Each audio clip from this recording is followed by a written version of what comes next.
Hey there, Rappies. Rapper9198 here, and welcome to another Ryan's Day reading. Today I'll be reading Chapter 12 of Imprints, titled 5 Little Words. So again, to start off with a little bit of a recap from the previous chapter, A Single Moment, there was the main message about the power in a single moment, and we had Jim, who was the surgeon, and there was a Mexican boy. I know I can't remember the exact condition he was in, but I remember that the gesture he gave to Jim, and it was that he kissed his hands, and it just reminded Jim of what the service he's actually doing, and that he made, because he was like so determined to be able to save more people, and then has tended to focus more on the people he didn't save rather than ones that he didn't save, or felt like he didn't do enough to save them. And then he was just becoming so into his work and everything, and just kind of was starting to get in that mindset of like not being grounded and out of, in reality. He started to really get carried away there because he was just so determined with his work. But the gesture from the Mexican boy who kissed his hands as his gesture of saying thank you for helping him really opened Jim's eyes and brought him back down and brought him back to reality, and just really gave him that great reminder. And there was that single moment that helped change his mindset for the better. And so it goes to show the power that rests in a single moment. All right, so now we go to chapter 12, 5 Little Words. And then starting with another quote, from this one from Cesar Chavez. We cannot seek achievement for ourselves and forget about progress and prosperity for our community. Our ambitions must be broad enough to include the aspirations and needs of others, for their sakes and for our own. So, yeah.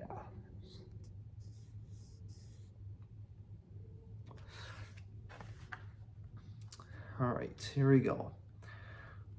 The word healthy is an adjective used for many different things: objects, activities, organizations. Simply defined as nourishing, wholesome, or beneficial, healthy can describe food, exercise, businesses, churches, and communities. Foods identified as healthy provide us with essential vitamins, minerals, and calories, nutrients we can use to fuel our bodies. Healthy exercise promotes strength, flexibility, or endurance, while not putting joints and muscles at risk for injury. They benefit the body. A healthy business benefits owners and employees alike because retention is high, work/life balance is encouraged, and margins are heading in the right directions. When a church is healthy, people support one another, service is a priority, and relationships are cultivated. But health doesn't come easy. To eat in a way that benefits the body requires planning, education, and knowledge. Exercise is work in and of itself, not to mention the time we must set aside to do it.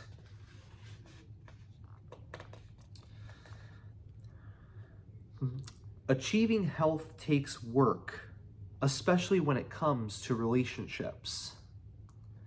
Anytime 2 or more people are involved in anything, business, churches, nonprofits, marriages, friendships, parenting, health is the result of a monumental amount of effort. We say things like, they have such a healthy marriage, or her relationships with her kids are amazing, and jump to the conclusion that life is just easier for these folks. It's not. Healthy relationships are filled with sacrifice, but such relationships are the heartbeat of anything we do that is worthwhile. However, creating healthy relationships is becoming more and more difficult as society pushes egocentric agendas and social media connects us without really connecting us. So how do we dig in and build friendships that last? How do we cultivate relationships at home and in the workplace that allow each of us to be everything we can be for one another? We believe the answer is found in 5 little words: honesty, vulnerability, accountability, intentionality, and community. So again, honesty, vulnerability, accountability, intentionality, and community. But before we can embrace what these 5 words can do for us, we need to understand what they truly mean. We understand every relationship has remarkable potential, and any shared accomplishment is extraordinary because of the communication and level of connection it requires. Ultimately, the ability of an individual to move through life is dependent upon the degree to which they can engage in their relationships. Not a day goes by that we don't see young men and women sitting across from each other, enthralled in Twitter, Instagram, Facebook, or Snapchat, or texting someone else as opposed to looking the person across from them in the eye and partaking in honest and real conversation. The things missing here are the very things close relationships require to thrive: honesty, vulnerability, accountability, intentionality, and community. These elements of relationship are deeply connected, but each plays a specific part in creating a healthy dynamic. What does it mean to be honest? The modern definition of this word is to be genuine, truthful, sincere, and honorable in one's principles. This is where many people lose their honesty and don't even know it.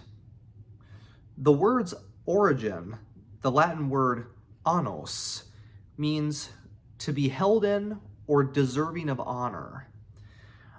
Our society often uses truthful and honest interchangeably.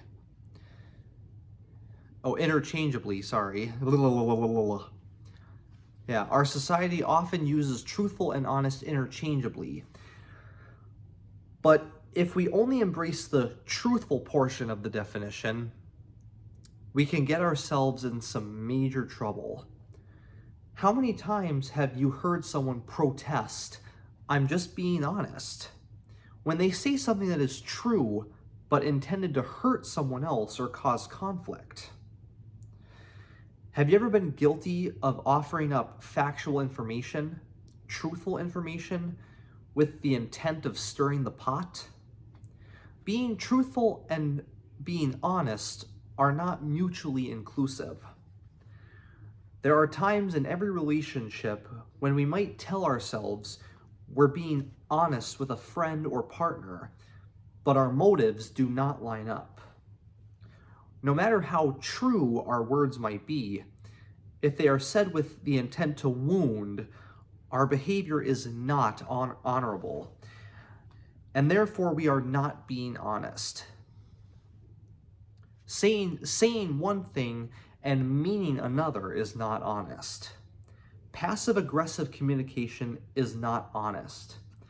Using words as weapons, no matter how true they are, is not honest. When we embraced true honesty, making it a fundamental ingredient in our relationships, others will come to know they can trust that what we say is true and we have their best interests in mind. This kind of honesty creates a safe place where we can be vulnerable without fear.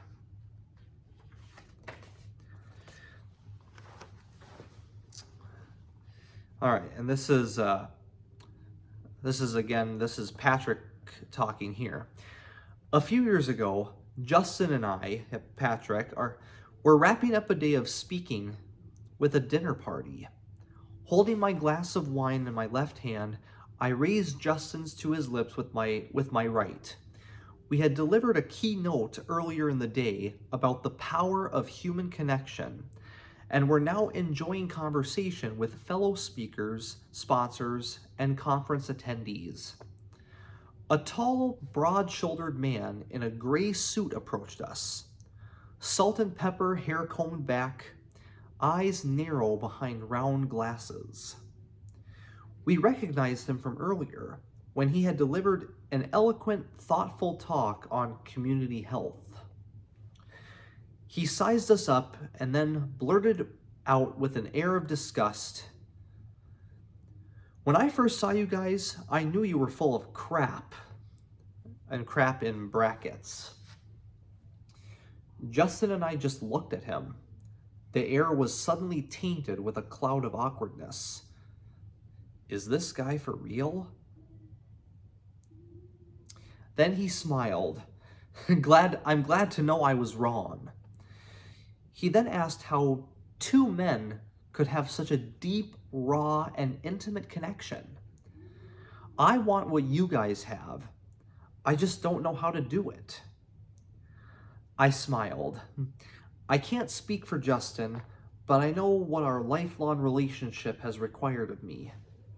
Complete honesty about my fears and failures, full disclosure of my temptations, and a willingness to lay down the burdens I carry so I can pick them up for me. Complete vulnerability.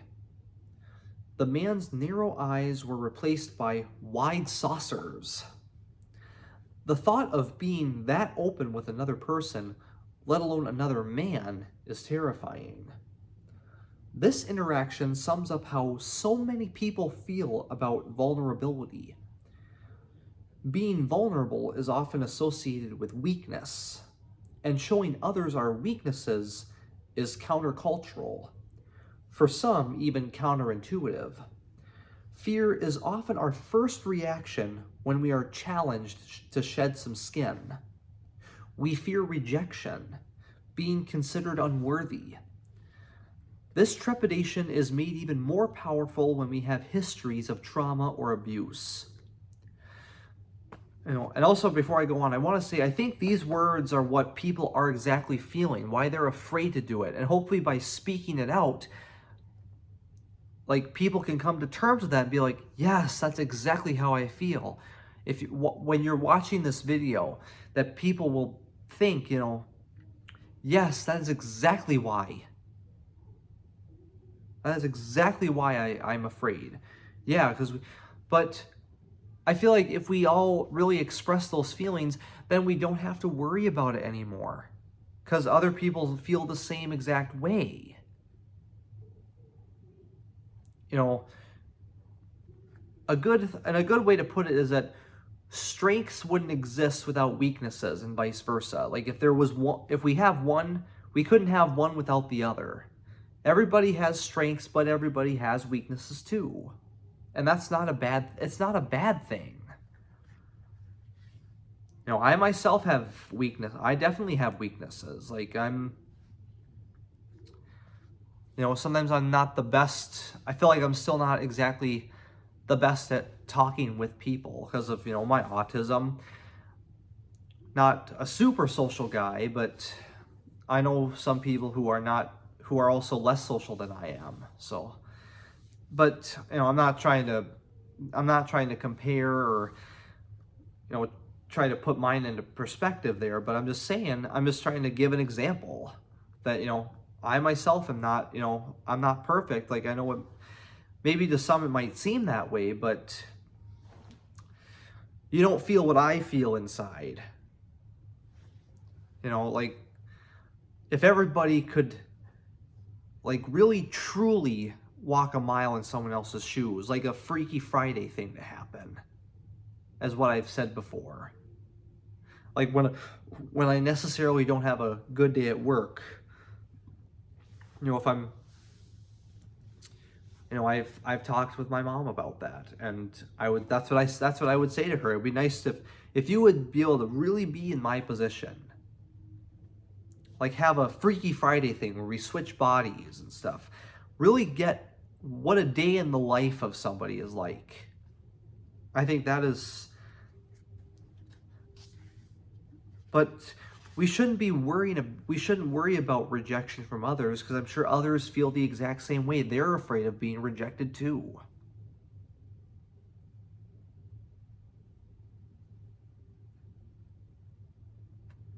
And I think we try to make it seem like we're not afraid.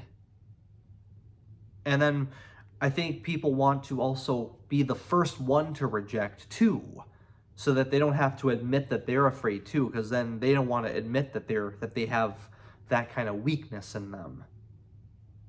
Because you never know what you actually might be missing out on. You could be missing out on a great relationship or a great friendship. You just have to give it a chance.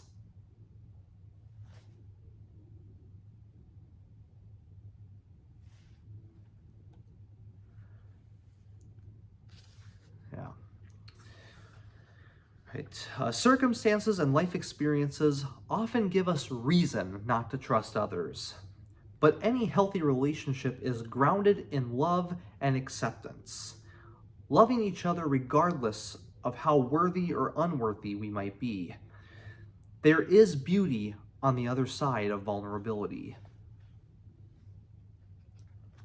Not too long ago, as we sat with some friends, we discussed what being vulnerable looks like.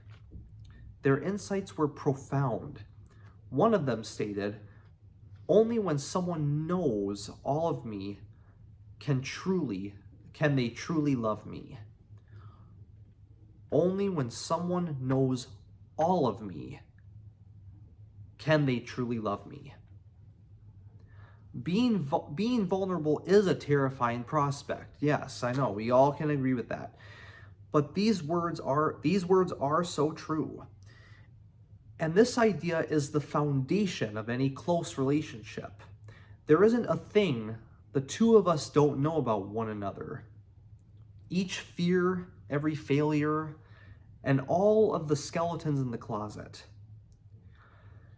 It turns out that a healthy relationship isn't much different than a healthy marriage. No secrets, and for better or for worse.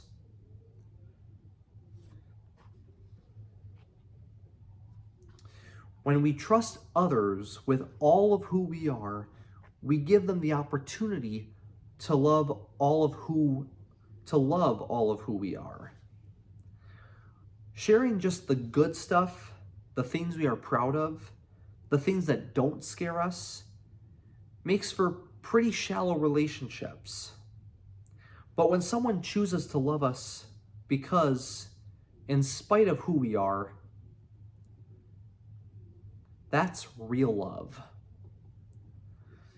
It's the closest thing to unconditional love we will experience. A kind of magic happens when we lay everything on the table. We practice together. When practiced together, honesty and vulnerability create a unique dynamic. The level of honesty and vulnerability we embrace determines the level of accountability we can have for one another. And then, yeah, any healthy relationship. Yep, here, this quote here. Any healthy relationship is grounded in love and acceptance, loving each other regardless of how worthy or unworthy one might be.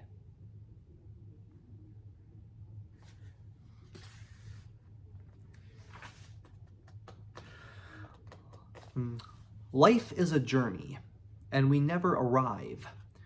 No matter how hard we work, how much we study, how hard we train, there is always a better version of ourselves out there waiting for us.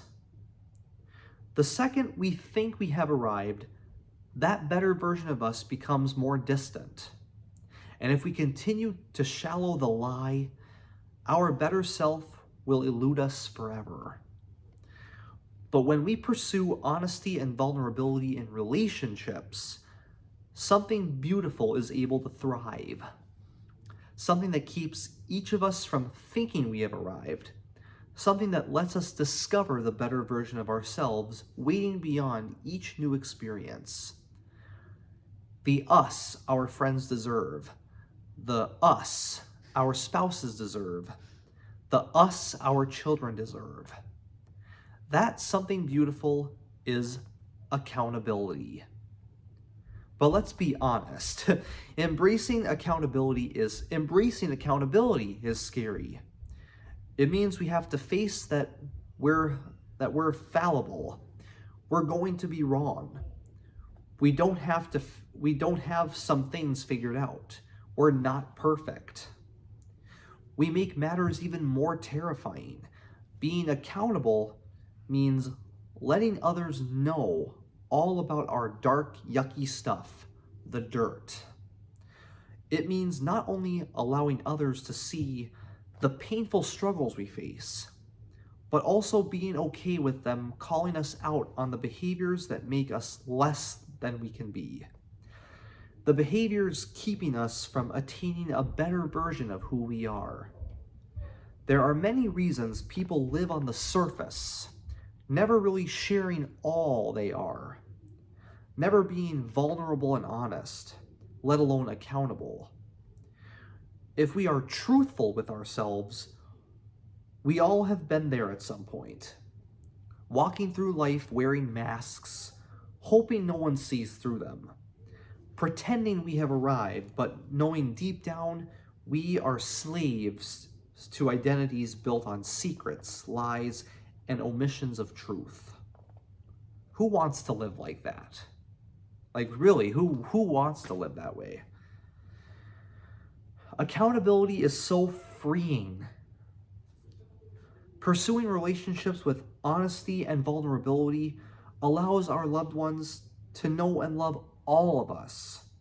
And when we give them permission to hold us accountable, our fears, addictions, and secrets have less power. Rather than being slaves to our weaknesses, we are free of them. This doesn't mean we never fail or fall back into old habits, but it does mean we have people who will pick us up or correct our compasses so we can get back on course. Rather than being concerned with whether or not someone can see behind the masks we wear, we begin to shift our focus toward who we can become. We've said it before, building healthy relationships takes work. There is no easy to follow recipe, no magic sauce. If deep, meaningful relationships were natural, we would see a lot more of them. But we don't because we live in a world where we believe things should come easy. So when relationships get hard, our society often looks for the easy way out instead of pursuing them with intentionality. The word relationship simply refers to how two or more things are connected. When two people work together, they have a relationship in the context of work. When two kids live next door, they have a relationship in the context of being neighbors. And when two people share similar interests, goals, and outlooks on life and spend time together, they have a relationship or friendship based on those interests they share. Often relationships, both romantic and platonic, begin because of these common interests. But they will only carry a relationship so far. Combine those interests with intentionality and watch out. Whether in a marriage or friendship, our shared interests, our shared experiences, and our shared memories create threads of connection that bind us together. But if we aren't careful, the busyness of life can distract us. And when we become distracted, the frequency and depth of our shared experiences lessen. Our shared memories become distant, and the threads that hold us together become strained, fray, and if we aren't careful, break. This is where intentionality comes in. Intentionality refers to being deliberate or purposeful. Deliberately spending time with loved ones, purposefully placing their needs above your own. This takes work and focus, but the payoff is incredible. When a relationship is grounded in honesty, vulnerability, and accountability, intentionality is a little easier to pursue. The two of us have a friendship in which we share similar tastes in music, similar political views, and the same stupid sense of humor. But what gives depth and breadth to our relationship? But what gives depth and breadth to our relationship are the memories we have intentionally made, the adventures we have intentionally pursued, the time we have intentionally spent. Being deliberate and purposeful is why our friendship has survived and thrived as long as it has. Our shared interests have made a basic connection possible, but those connections are just threads. The honesty, vulnerability, and accountability we have cultivated over many years make intentionality, spending time together, easier. Each memory we have made because we both make the other a priority. Each adventure and shared experience we take on because we intentionally pursue one another weaves together with those foundational threads of connection, creating ropes that tie us together. The more we live intentionally with one another, the thicker those ropes become. And when the busyness of life does come along, there is little, if anything, that can cause those ropes to become strained or frayed. How does living intentionally look? What does it mean in the day-to-day? It means we have to pick up the phone and make a call, go to coffee, plan a trip and take it, or show up on the doorstep ready for conversation. Intentionality means enjoying a night out, an afternoon on the back patio, or a walk through the neighborhood. Living with intention means spending time together week in and week out, month in and month out, year in and year out. Intentionality means we must deliberately and purposefully pursue one another. If we want healthy relationships, then we must intentionally pursue the things that make relationships healthy. We must purposefully live life together. While having a one-on-one relationship built on these elements is incredible, creating a community of friends through the same concepts leads to an even greater beauty. While this often doesn't feel like what church is, this is what church should be. Not the walls of the building in which we gather, but the people we live life with through raw, deep connections. Any meaningful relationship provides individuals with extraordinary love and support. But there is danger in having only one such relationship, whether it's a spouse, a significant other, or a friend. One of the worst things we can do to a relationship is expect the other person to meet all our needs or convince ourselves we can meet all of theirs. The adage, don't put all your eggs in one basket. The adage, don't put all your eggs in one basket, definitely applies to relationships. One of the greatest gifts we can give to those we hold dear is cultivating strong bonds with multiple individuals. This creates a healthy community where many intimate relationships can flourish. After all, Jesus had 12 disciples, not just one.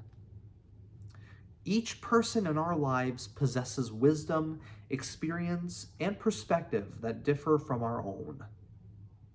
They each have strengths and weaknesses, different things to offer. A friend has something a spouse can't give, or a spouse has something that no friend can deliver. No one person can offer everything all the time. To expect this is remarkably unfair, because it sets up our friends or our spouses for guaranteed failure. Everything, all the time, is an impossible standard for any human to meet. Every Monday night, we meet with a group of couples on the patio of one of our homes. We laugh, break bread, share life's joys, and partner in life's struggles. Each relationship on that patio is the result of varying degrees of honesty, vulnerability, accountability, and intentionality, leading us to this community. The lifeblood of so much of what we do. These men and women support us. They love us. They pray for us. They carry our burdens for us. They are there whenever we need them. Together, our joys are multiplied, and our pains are divided. It's through these types of relationships that we get to experience God's love for us, His provision for us. Through these relationships, He provides us with love, joy, strength, and support. Through this community, He draws us closer to Himself. God created us all to live in relationship with Him, and often that relationship is experienced as we engage in life with one another.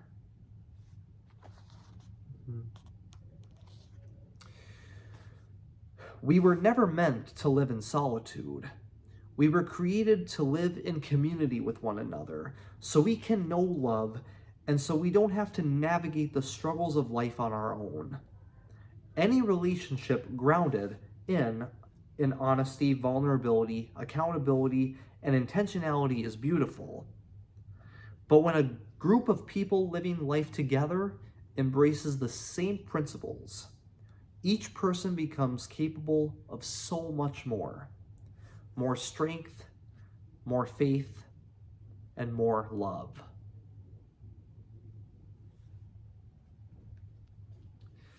All right, that concludes chapter 12. Wow, again, all that I could not have said better myself. And again, I hope people are taking those to heart, because I want to be sharing those messages. I know they're not my words. I will say that, okay?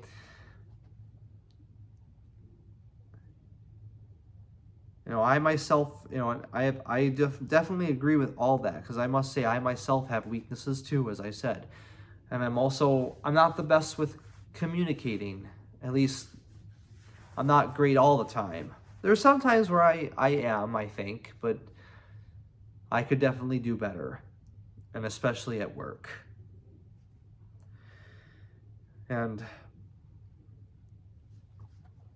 I'm very fortunate that I have been, always been a very honest person. And I've had to tell white lies before in the past. But even those, it is a lie to an extent, but it was for a good reason. Like a little fib, like if it's for a good reason, that's what I did. But no big liars. I was not raised to be a liar, and I'm very thankful for that. And it's a good thing I'm not good at it, because anybody anybody, let alone anyone in my family, would know. Anybody could easily see through me if I was trying to lie about something. So, but yeah, I just really still love that, and you know, and I hope it helps you guys just by listening to it, and makes, maybe that's how you're feeling, is that you just don't want to admit it. But once you admit it, you know, because really it's better if you are your real, true, genuine self, and then have people reject, and then, you know, anybody who does reject you was not meant to be friends with you, or, you know, meant to, you know, be your boyfriend or girlfriend. So, you know, maybe it was a relationship that wasn't meant to be or meant to have happen. Or, you know, or if you're in a, you know, I've heard of stories of, you know, people who, like, I remember there was, I remember a few years ago I saw an interview with comedian Kathy Griffin, where she had the video of the like the it was like a mannequin Donald Trump head that was like covered in ketchup, because she was really expressing her thoughts about him, of like, and there were a lot of friends that she thought she had that just totally cut her out of their lives. But she was really just being herself there, and I'm not saying it's not exactly right to do that, but you know, because everybody has their opinions and their beliefs, especially when it comes to religion and to politics. But you know, as true friends,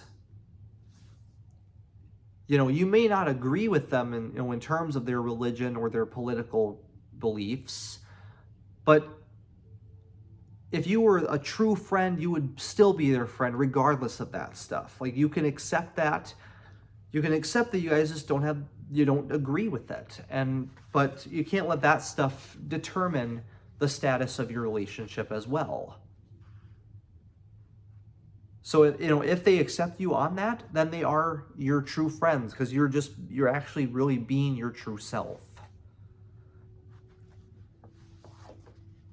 So don't be afraid to really express your true self to others, and because really it makes life much easier, because then you know who your friends are, and what people were really, who really will value most, and who will matter to you, because they will stick by you regardless of your weaknesses, regardless of your beliefs and your religion or political views. Nobody's gonna care if it's different from their own. I think so. That's really the big premise there. I like that part of it, because I feel like that really speaks values for a lot of people, and that's what people are just afraid to actually express. But also, you know, with other feelings, I keep expressing it. Write it down in a journal. Do journaling like I do. That's why I've been doing the journaling videos.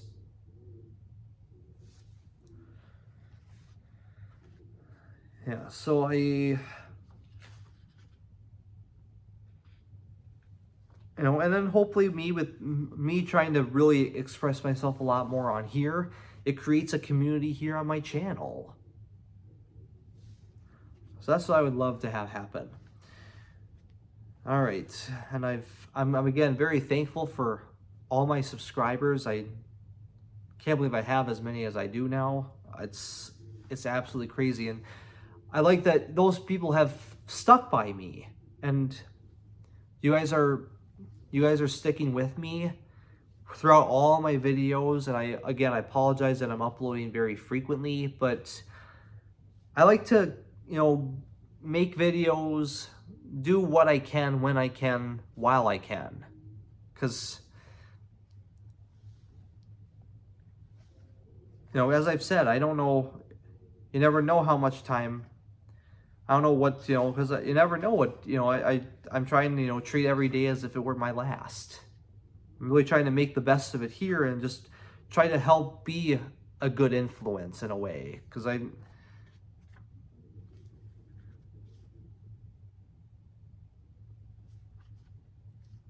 you never know what tomorrow holds. Either, and never know when something might come up. Like, I don't know if I'm going to be very busy the next day, or so I just want to be able to really share the best words of advice and encouragement, positivity, words of that sort that I can share on here while I can, which is why I'm doing all these posts, doing all these videos and all the posts on my YouTube community.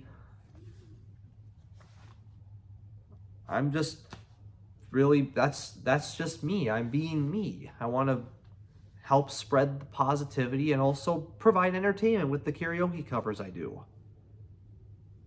And I hope you guys do appreciate them. I hope. I mean, again, I just do what I can on my part, and it's up to the rest of you guys if you want to enjoy them or not.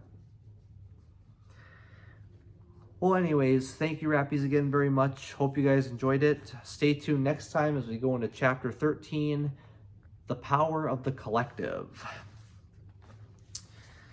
So, I love you, Rappies, to death. God bless, and until next time, I'll see you later. All right.